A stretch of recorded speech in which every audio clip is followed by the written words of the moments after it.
Assalamualaikum warahmatullahi wabarakatuh. Eh, Waalaikumsalam Kabar warahmatullahi baik, ini wabarakatuh. kita akan mempresentasikan tentang topik less private. Eh, Oke, next.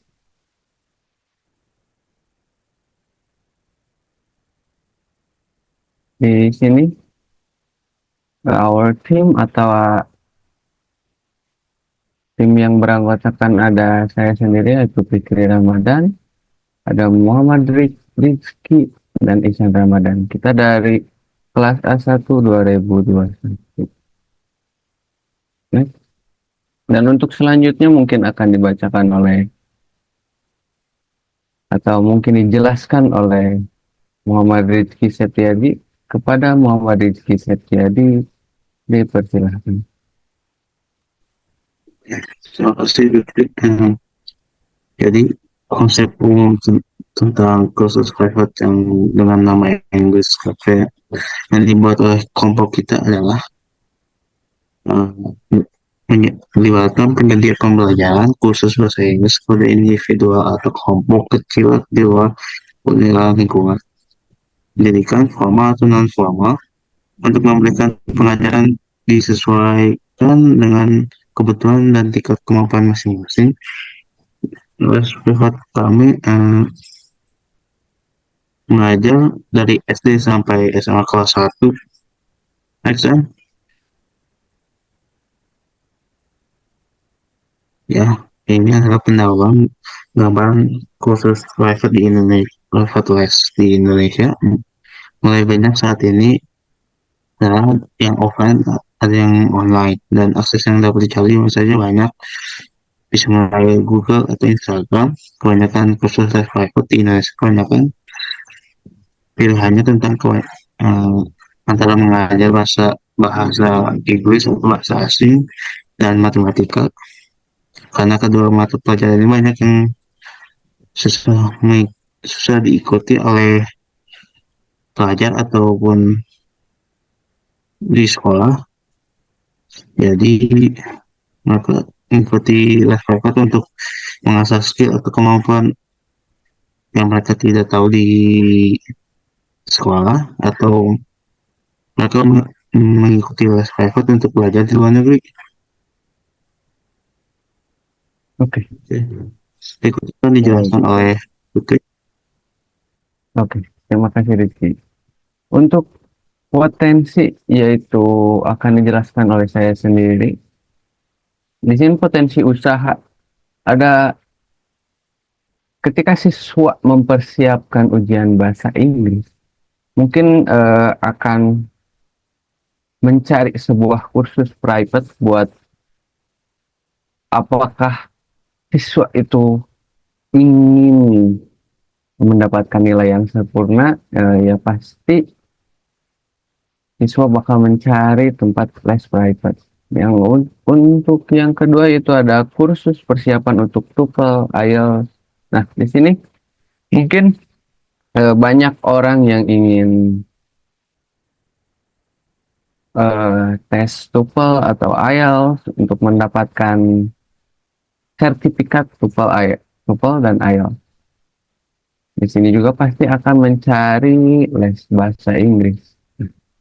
Untuk yang ketiga ada persyaratan bahasa Inggris untuk beasiswa. Nah, di sini dijelaskan bahwa bahasa Inggris menjadi syarat untuk beasiswa seperti ya beasiswa luar negeri yang mengharuskan seseorang harus mampu menggunakan bahasa Inggris dengan baik.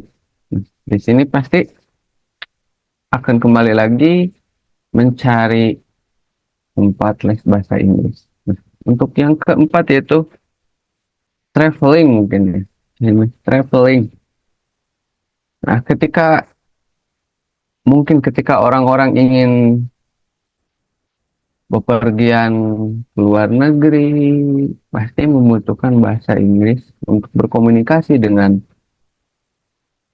orang lokal di sana. Nah, di sini bahasa Inggris menjadi bahasa internasional yang akan dibutuhkan gitu buat berkomunikasi. Dan untuk yang terakhir, yaitu kebutuhan bisnis global. Nah, mungkin di sini banyak negara yang menggunakan bahasa Inggris sebagai bahasa utama atau bahasa penghubung dari negara lain ke negara lain. Nah, di sini juga pasti membutuhkan bahasa Inggris. Pasti orang-orang mencari juga les private. Next, selanjutnya. Untuk selanjutnya yaitu inovasi. Gitu. Inovasi dari usaha kita yaitu berbeda dengan lembaga sejenis lainnya yang memberikan program kursus bahasa Inggris di dalam ruangan. eh, English Cafe yaitu nama usaha kita atau nama usaha yang akan dibuat gitu. Justru menawarkan sensasi berbeda yakni mengajar les di kafe atau kedai minum kopi yang lazim dijadikan tempat kongkow atau nongkrong para kaula muda. Nah, di sini ada sedikit inovasi gitu. Yang biasanya les private itu di rumah atau di kelas gitu. Nah, di sini justru kita menawarkan sambil ngopi, terus melihat view yang emang gak ngebosenin gitu buat belajar bahasa Inggris gitu. Mungkin ini inovasi yang terbaru, mungkin belum ada gitu ya. Kita bekerja sama dengan kafe untuk membuka les bahasa Inggris ini. Mungkin kafe juga bakal setuju gitu soalnya meningkat sambil meningkatkan penjualan kafe gitu. Jadi tidak ngebosenin. eh untuk selanjutnya mungkin akan dijelaskan oleh Ihsan Ramadan. Kepada Ihsan Ramadan dipersilakan. Baik, terima kasih kepada Fikri yang telah memberi kesempatan saya untuk menjelaskan sebagai closingan juga ya di kesimpulan itu. Nah, dengan demikian di bisnis les private ini dalam bahasa Inggris ini ya, di sebuah kafe yang merupakan langkah yang menarik dan dapat menguntungkan. Ya, selain juga menguntungkan untuk kafenya sendiri, yang karena bisnisnya berbasis English Cafe, dan juga di situ memiliki kebermanfaatan untuk para peserta didik juga yang ingin mengasah skill bahasa Inggrisnya yang memanfaatkan potensi pasar, fleksibilitas lokasi, dan kolaborasi dengan kafe dapat menciptakan lingkungan belajar yang menyenangkan dan efektif bagi siswa maupun orang-orang yang membutuhkan les private. Karena belajar Inggris selalu identik dengan mengajar di dalam kelas dan ruangan. Nah, maka munculnya English Cafe ini ingin menciptakan situasi belajar seperti ini yang lebih menarik, tidak seperti biasanya. Nah, untuk les private yang lain bisa kita lihat bahwasannya belajarnya itu masih di dalam kelas dan dihadiri oleh peserta les private dan pengajaran. Itu tidak jauh berbeda dengan pengajaran sehari-hari seperti di ruangan atau di dalam kelas. Nah, justru English Cafe ini menawarkan sensasi yang berbeda,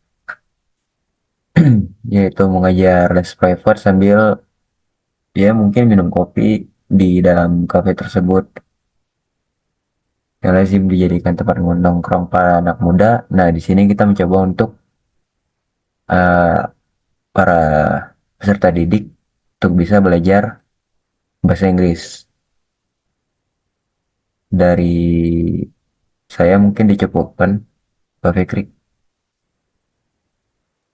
Oke. Baik, terima kasih Isan telah menjelaskan dari kesimpulan dari semuanya. Baik, mungkin sekian dari kelompok kami.